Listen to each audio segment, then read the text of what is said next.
Okey, Assalamualaikum warahmatullahi wabarakatuh. Okey, jadi hari ini kita sambung tengah kelas bab 8. Jadi hari ini awak akan belajar tentang mekanisme pernafasan bagi keempat-empat jenis haiwan lah. Serangga, amfibia, ikan dan manusia. Okey.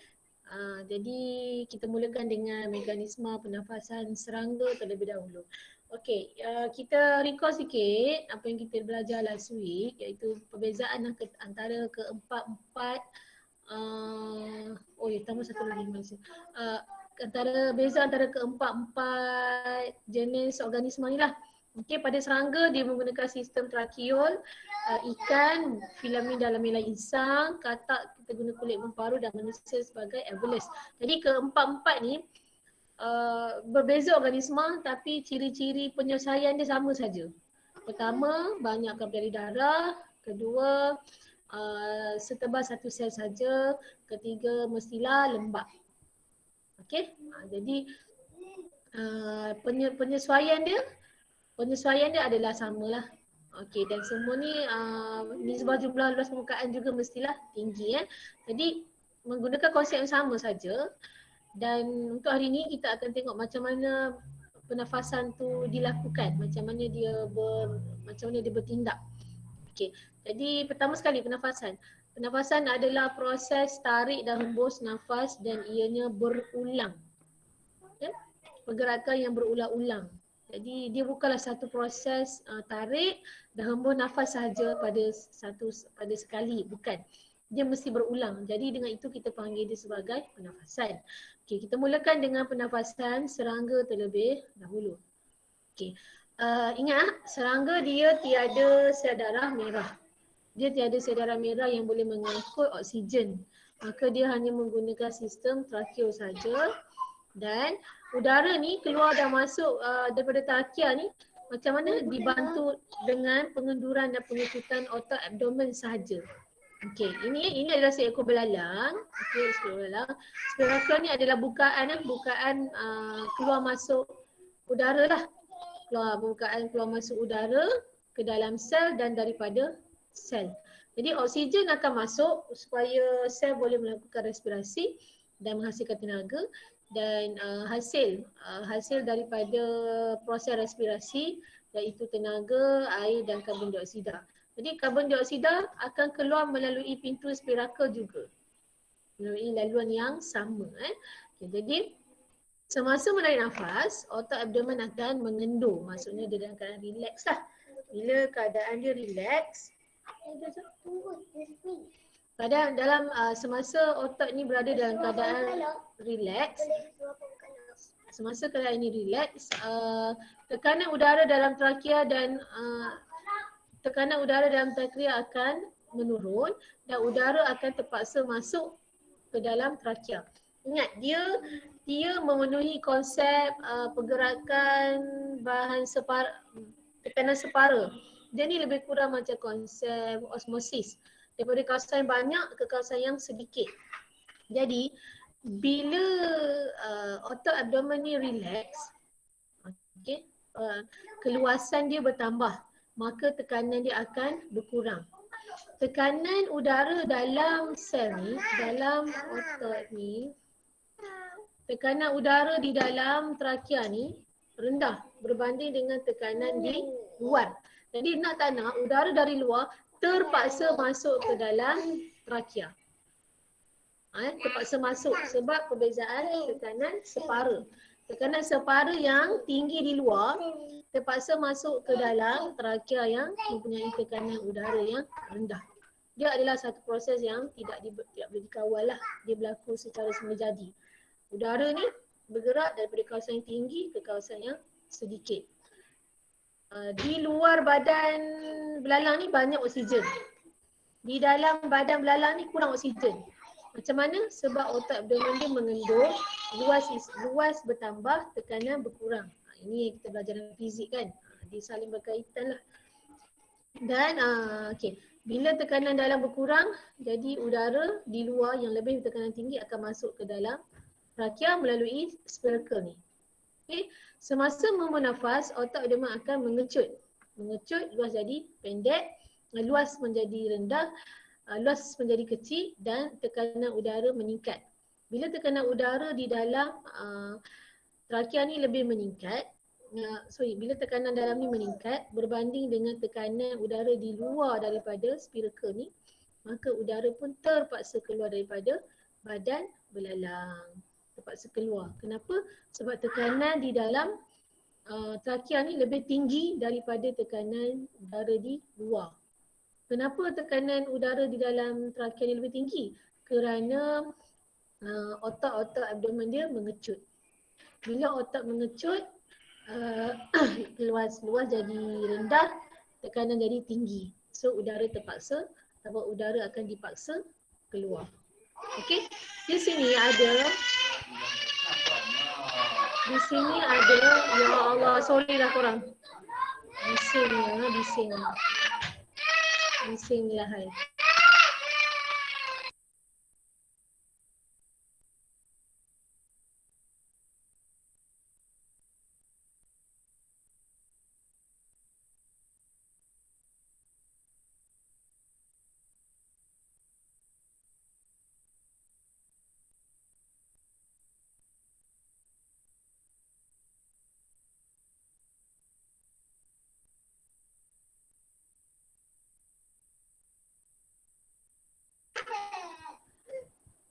Okey, kita sambung. Okey, ini ada barcode ada barcode. QR code untuk menerangkan mekanisme pernafasan serangga. Okey, kalau korang nak tengok sebenarnya dalam YouTube pun ada type mekanisme pernafasan serangga, dia akan keluarlah yang telah dianimasikan supaya kita nampak lebih faham Dia konsep dia mesti pergerakan udara tu mesti daripada kawasan tekanan tinggi ke kawasan tekanan rendah. Dia mengikuti semula jadilah, dia memang itu pergerakan semula jadi. Okey, kita tengok katak pula. Katak ada dua sistem pernafasan, paru-paru atau kulit. Okey, untuk okey, udah. Okey, tengok semasa menarik nafas, okey, apabila katak bernafas melalui lubang hidung, mulut dan glotis tertutup dan dasar rongga mulut diturunkan ni Okey. Ini glotis tertutup dan dasar rongga mulut diturunkan. Mulut dia turun ke bawah. Bila mulut dia turun ke bawah, luas menjadi kecil dan automatik luas menjadi besar dan tekanan udara menjadi rendah. Okay, bila tekanan udara rendah, jadi udara pun terpaksalah masuk ke dalam paru-paru katak. Okey, terpaksa masuk dalam paru-paru katak. Masuk ikut mana? Ikut lubang hidung lah. Okey. Dan bila glotis terbuka, ni nampak ni, glotis ni terbuka. Okey, lubang hidung akan tutup lubang hidung, kita nak kontrol tekanan tu dan dasar rongga mulut akan naik ni.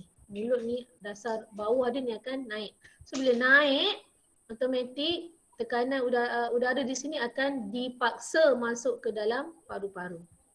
So dia ada dua step lah. Pertama nak masukkan udara ke dalam dasar rongga mulut dulu. Kemudian dasar rongga mulut. Pertama nak masukkan udara dalam rongga mulut. Kemudian dari rongga mulut ni nak paksa masuk ke dalam paru-paru. Okey. Pertama nak masukkan udara luar masuk ke dalam rongga mulut. Kedua nak tolak udara dari rongga mulut masuk ke dalam paru-paru.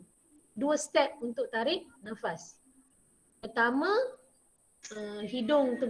lubang hidung terbuka, udara masuk, glotis tertutup.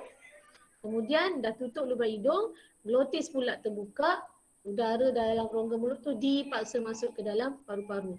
Sebab tu kita sentiasa nampak katak kan. Kalau dia duduk saja-saja pun awak nampak bawah mulut dia tu sekejap kembung, sekejap kempis, kembung, kempis, kembung, kempis. kembung keping. Itu adalah nak mewujudkan perbezaan tekanan udara tu.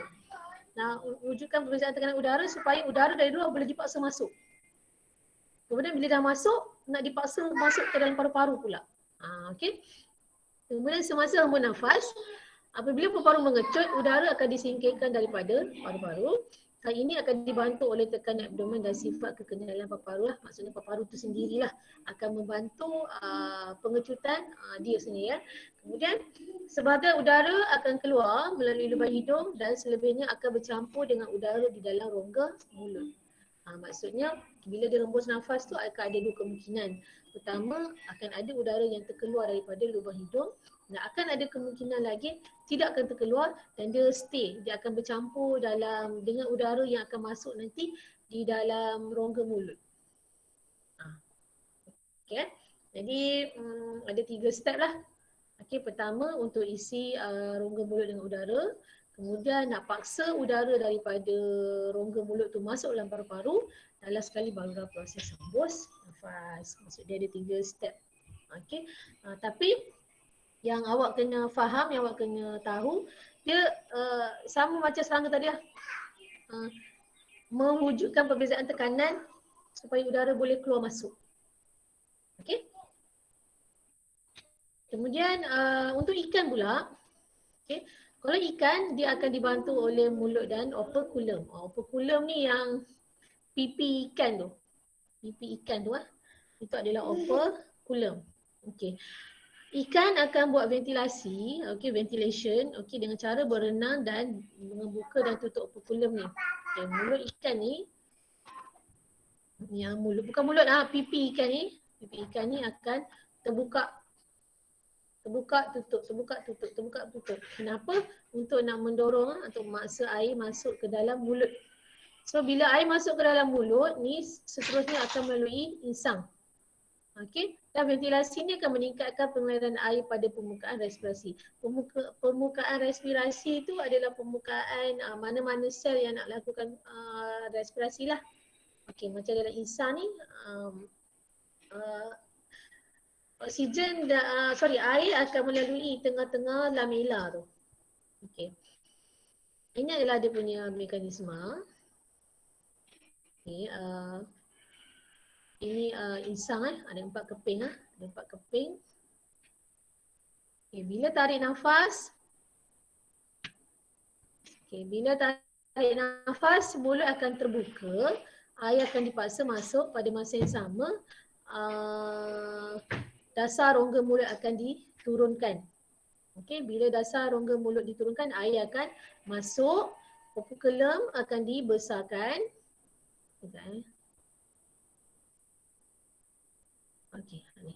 Okey, bila semasa tarik nafas, mulut terbuka, bahagian besar rongga mulut akan diturunkan dan pada masa yang sama, ruang operculum akan dibesarkan dan bukaan operculum akan ditutup. Maksudnya operculum tutuplah. Okey. Ini akan mengurangkan tekanan di dalam rongga mulut.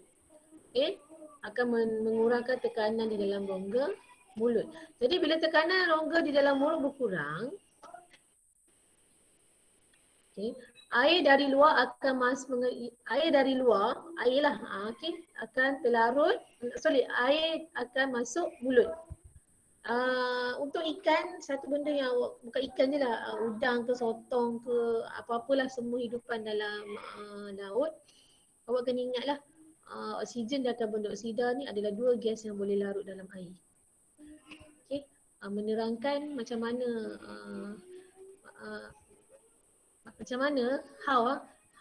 mana ikan dan haiwan laut boleh mendapat oksigen. Dia ni dapat oksigen daripada oksigen terlarut dalam air lah. Janganlah terkejut pula. Okey, oksigen dan karbon dioksida boleh larut dalam air. Menerangkan kenapa haiwan boleh bernafas dan mengapa tumbuhan dalam laut yang boleh menerima cahaya matahari boleh melakukan fotosintesis. Okay. Syarat buat fotosintesis mesti ada karbon dioksida kan? Tapi macam mana tumbuhan dalam laut boleh buat fotosintesis? Boleh, asalkan dia mendapat cahaya matahari. Karbon dioksida datanglah daripada karbon dioksida yang larut dalam air. Okey. Jadi semasa bernafas, semasa tarik nafas, mulut terbuka, operculum akan tertutup, pipi insan tu akan tertutup. Dasar rongga mulut ni akan diturunkan, jadi tekanan akan jadi rendah, maka tekanan tekanan dalam mulut akan jadi rendah dan air dari luar yang mengandungi oksigen akan masuk ke dalam mulut. So dia akan melintas dia akan pergi ke celah-celah lamela ni. Kemudian semasa hembus nafas, mulut ikan akan ditutup. Bukaan operculum akan terbuka dan dasar rongga ni akan dinaikkanlah. Bila naik, air terpaksa ditolak melalui insang dan akhirnya akan keluar melalui bukaan operculum ni. So air macam mana air bergerak daripada kawasan rongga mulut ni ke sini. Bila dasar rongga mulut dinaikkan, so air akan mengalir lah. Air akan mengalir so dia akan keluar melalui bukaan operculum ni. Jadi tengok dia punya penerangan. Apabila mulut ditutup, bahagian dasar rongga akan dinaikkan, jadi air akan mengalir dan berlakulah pertukaran gas antara darah dengan air. Proses resapan. Pada masa yang sama, otot operculum mengendur dan ruang operculum akan dikecilkan. Jadi isi padu rongga mulut dikurangkan dan tekanan di dalam rongga mulut menjadi lebih tinggi daripada tekanan di luar. Tekanan yang tinggi ni menyebabkan air mengalir keluar melalui bukaan operculum yang terbuka. Ni naikkan rongga, so tekanan jadi tinggi, air terpaksa bergerak. Semasa air ni bergerak melalui insang ni, berlakulah pertukaran gas antara oksigen dan karbon dioksida secara resapan. Macam mana boleh berlaku? Follow sama saja daripada kawasan yang banyak kepada kawasan yang sedikit. So air yang masuk adalah air yang mengandungi banyak oksigen. So dia akan pass pergi ke dalam blood capillary di dalam filament ni. Kemudian daripada masa yang sama, filament ni tadi yang dah kumpulkan karbon dioksida daripada respirasi sel dia yang lain akan bertukar dengan karbon dioksida pula akan masuk ke dalam sel darah tu. So air last kali akan dikeluarkan. Kenapa keluar? Melalui bukaan operculum ni lah. So ikan, siapa yang ada akuarium di rumah, kalau nampak operculum dia terbuka tu, maksudnya dia tengah hembus nafas. Dia tutup mulut, pipi dia terbuka. Dia tutup mulut, pipi terbuka. Proses hembus nafas. Dia buka mulut, pipi tutup, itu adalah proses tarik nafas. Kemudian tengok yang manusia pula.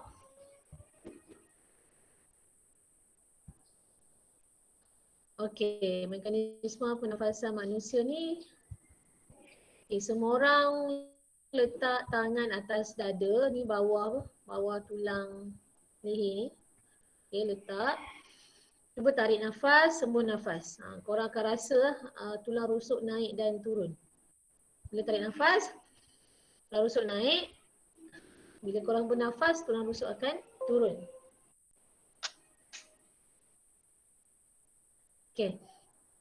Jadi itu adalah tindakan 10 jari juga yang diurus, yang dilakukan oleh otot-otot interkostal pada tulang rusuk. Kita tengok. Semasa tarik nafas, otot interkostal luar mengecut, manakala otot interkostal dalam mengendur. Kita punya tulang rusuk ada dua otot. Otot interkostal dalam dan otot interkostal luar.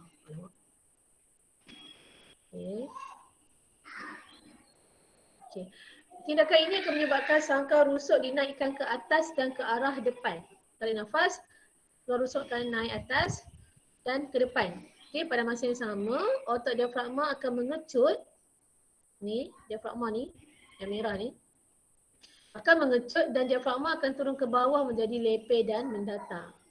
Dia mengecut, maksudnya dia dalam keadaan relax. Bila dia relax, dia ke bawah lah. Bila dia ke bawah, isi padu menjadi besar. Isi padu. Ya Allah. Tadi cikgu cakap apa? Luas Luas bertambah, luas berkurang. Istilah salah. Istilah adalah isi padu. Okey, isi padu uh, bertambah menyebabkan tekanan berkurang. Jadi bila tekanan berkurang, udara dari luar akan dipaksa masuk ke dalam paru-paru.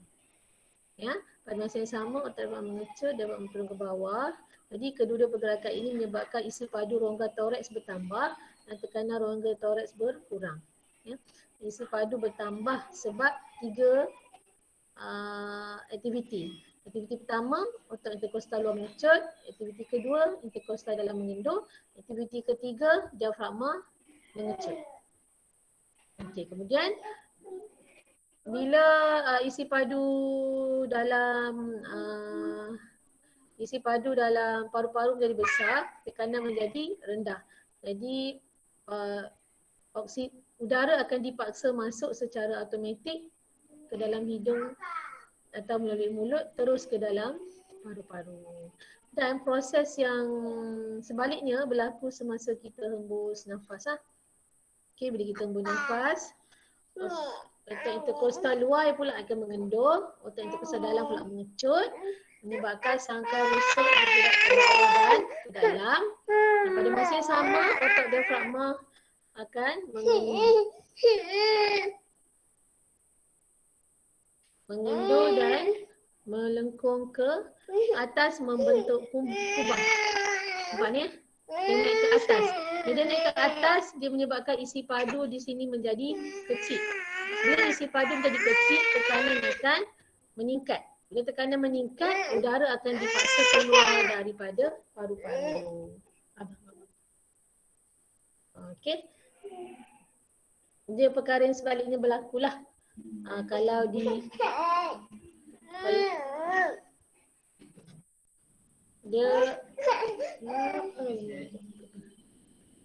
terbalik daripada tarik nafas,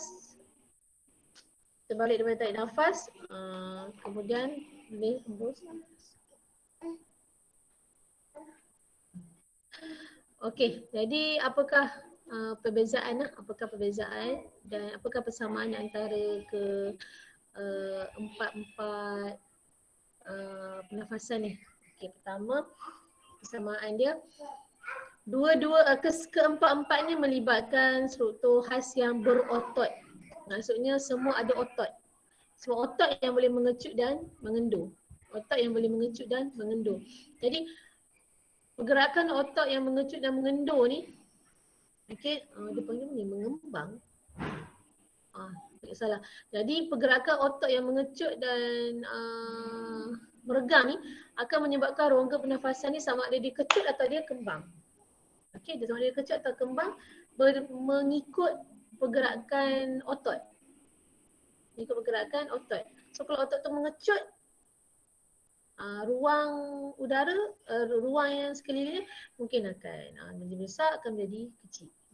Jadi kemudian keempat-empat ni melibatkan perubahan isi padu dan tekanan dalam rongga pernafasan. Ya. Semuanya berkaitan dengan semuanya berkaitan dengan tekanan. Jadi untuk dapatkan tekanan yang kecil, isi padu kena besar. So bila isi padu besar, apa pergerakan otot tu nak menyebabkan isi padu tu jadi besar. Jadi itulah perbezaan yang untuk keempat-empat ni lah. Okey. Ni tengok mekanisme pernafasan ni ya. Kalau serangga, otot yang terlibat adalah otot abdomen. Kalau ikan, otot yang terlibat adalah otot operculum. Okey. Kalau katak, otot yang terlibat adalah kekejalan paru-paru tu sendiri. Okey. Kalau manusia, dia banyak sikitlah ototnya. Ada otot interkostal dalam, ada otot interkostal luar dan ada otot diafragma. Pergerakan ke semua otot ni adalah untuk membentuk ataupun untuk menjadikan isi padu tu jadi kecil. So tekanan jadi besar. Pergerakan otot-otot ni juga akan membuatkan isi padu menjadi besar dan tekanan menjadi kecil. Supaya berlaku pergerakan udara keluar masuk daripada badan secara semula jadi. Udara daripada tekanan tinggi boleh masuk ke kawasan yang bertekanan rendah. udara daripada kawasan tekanan tinggi boleh masuk ke dalam kebahagian yang bertekanan rendah. Jadi macam mana nak createkan tekanan rendah dengan tekanan tinggi ni bergantung kepada otot-otot ni lah. Faham tak? Ke keliru.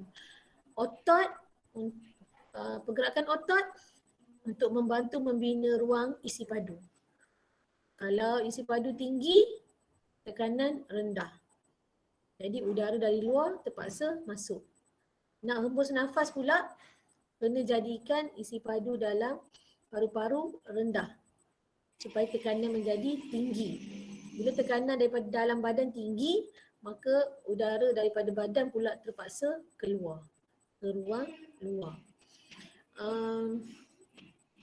Pendaki gunung kan, macam contoh Gunung Everest apa semua tu, kan dia orang kena berlatih. Sebelum dia dibenarkan panjat Gunung Everest, dia mesti tunjukkan sijil-sijil 7 gunung kot ke 10 gunung sebelum dia dibenarkan memanjat gunung, sebelum dia dibenarkan mendaki Gunung Everest. Kenapa? Sebab hanya melalui latihan saja pendaki gunung dia dah latih paru-paru dia untuk mengadakan, untuk mewujudkan isi padu yang tinggi atau rendah supaya dia boleh bernafas nanti. Sebab pada ketinggian Everest, tekanan atmosfera adalah rendah. Secara logiknya, udara di Everest tak boleh masuk ke dalam paru-paru manusia. Logiknya. Sebab tekanan udara sana rendah. Tekanan udara dalam paru-paru lagi tinggi. Yang hanya boleh berlaku hanyalah proses hembus nafas saja. Tapi macam mana? Macam mana pendaki ni masih boleh bernafas dengan baik semasa memanjat Gunung Everest? Adalah kerana mereka telah berlatih. Okey, ada teknik-teknik pernafasan di mana diorang boleh memaksa udara dari luar, udara sekeliling Everest tu masuk ke dalam paru-paru diorang dengan cara betul lah. Sebab tu kalau kita tengok kalau di negara di kaki gunung Everest tu, kalau cikgu tak salah lah, ada dibuat kawasan untuk kita tulis nama pendaki-pendaki yang tidak berjaya menamatkan pendakian. Maksudnya dia mati lah. Dia mati dalam perjalanan nak panjat Everest tu. Kenapa dia mati? Sebab dia tak boleh bernafas. Kenapa dia tak boleh bernafas? Sebab udara dari luar yang bertekanan rendah tak boleh masuk ke dalam paru-paru dia. Pergerakan udara ni mengikut hukum alam. Sama macam pergerakan cecair. Daripada kawasan yang banyak ke kawasan yang sedikit. Sama macam udara juga. Sebenarnya sama. Okey. Kemudian ada soalan nak tanya? Ada soalan tanya tak? Cikgu off dulu recording. Okey.